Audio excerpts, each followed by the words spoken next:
cette capsule, nous allons poursuivre la correction d'un exercice tombé en Nouvelle-Calédonie en février 2018, en l'occurrence l'exercice que vous avez sous les yeux. Nous avons déterminé dans la capsule précédente la forme algébrique de grand Z qui était égale à Z1 sur Z2. Désormais, nous traitons la deuxième question qui nous demande d'écrire Z1 et Z2 sous forme exponentielle. Il va donc falloir que nous déterminions pour chacun de ces deux nombres complexes le module et un argument. On va s'y atteler. Donc, dans un premier temps, on va chercher le module de Z1. Je vous rappelle que Z1, c'est 1 moins I. Le module de Z1, c'est racine de 1 au carré plus moins 1 au carré, c'est-à-dire racine de 2.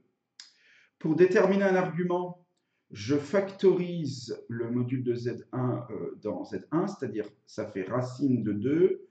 Alors, comme normalement vous êtes censé avoir un peu l'habitude, très rapidement, on sait qu'on va faire apparaître racine de 2 sur 2 lorsqu'on démarre de 1. Parce que normalement, si on factorise, ça fait racine de 2 facteur de 1 sur racine de 2 et moins 1 sur racine de 2, mais en multipliant numérateur et dénominateur par racine de 2, on obtient ces deux nombres.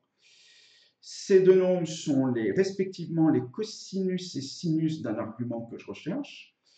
En l'occurrence, donc moins pi sur 4. Voilà, à vous de vérifier si vous êtes d'accord avec cela, ça serait préférable. On poursuit le travail avec Z2, donc on va calculer le module de Z2. Alors auparavant, oui, effectivement, puisque la question était de déterminer la forme exponentielle de Z1 puis de Z2. Une fois que j'ai le module et un argument, j'obtiens soit la forme trigonométrique si on me le demande, soit la forme exponentielle comme on me le demande ici. Donc ça fait bien racine de 2 exponentielle de moins pi sur 4. On passe à Z2, on en calcule le module, toujours avec la formule racine de a carré plus b carré, où a et b sont les parties réelles et parties imaginaires de Z2, d'un nombre complexe.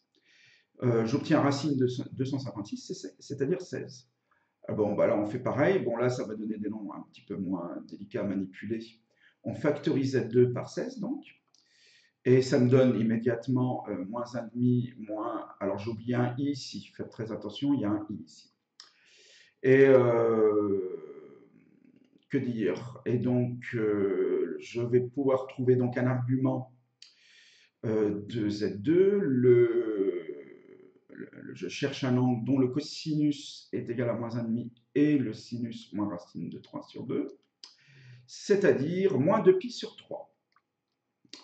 Et donc ça me fournit la forme exponentielle de Z2 qui est Z fois exponentielle de moins I 2 pi sur 3. Voilà, j'ai mes deux formes exponentielles. J'ai donc achevé la question 2 de cet exercice. Je vous remercie. À bientôt.